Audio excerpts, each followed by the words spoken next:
একসময় চ্যাম্পিয়ন্স লিগে সেরা হওয়ার দৌড়ে থাকা ক্লাব ম্যান ইউর স্বর্ণযুগ এখন অতীত। নিয়মিত বাজে পারফরমেন্স করা যেন এখন রেড ডেভিলদের নিত্যদিনের ছবি। এই মৌসুমেও দেখা যায়নি তার ব্যতিক্রম। প্রিমিয়ার লিগে ১৬তম স্থানে থেকে ঘরোয়া মৌসুম শেষ করতে যাওয়া ইউনাইটেডের জন্য ইউরোপা লিগ শুধু একটি শিরোপার লড়াই নয়, বরঞ্চ সমালোচনা থেকে বাঁচার উপায়ও। সেই সাথে চ্যাম্পিয়ন্স লিগে অংশগ্রহণের সুযোগ মানে শুধু সম্মান নয়, বরং একটি ক্লাবের জন্য অর্থনৈতিক মুক্তির একটি পথ। এই মৌসুমে ৩বারের দেখায় ৩বারই স্পার্সদের কাছে হেরেছে রেড ডেভিলরা। দুদলেরই অবস্থান এবার তলানিতে। অর্থনৈতিক দৃষ্টিকোণ থেকে ম্যানচেস্টার ইউনাইটেডের জন্য অন্যতম গুরুত্বপূর্ণ ম্যাচ এটি। চ্যাম্পিয়ন্স লিগে জায়গা পেলে শুধুমাত্র টিকিট বিক্রি, সম্প্রচার সত্ত্ব ও স্পন্সর বোনাস থেকেই ১০০ মিলিয়ন পাউন্ডের বেশি আয় হতে পারে ক্লাবটির। প্রতিযোগিতায় সামনের দিকে গেলে আয় বাড়তে পারে আরও ৩০ থেকে ৪০ মিলিয়ন পাউন্ড।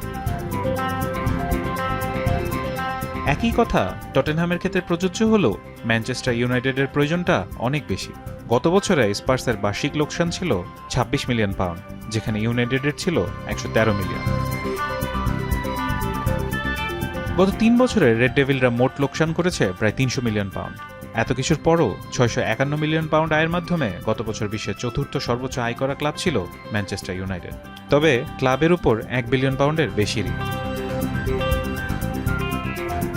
তাই বুধবার রাতের ইউরোপা লিগ ফাইনাল শুধু একটি ম্যাচ নয়, এটা রেড ডেভিলদের অস্তিত্ব টিকিয়ে রাখার যুদ্ধ।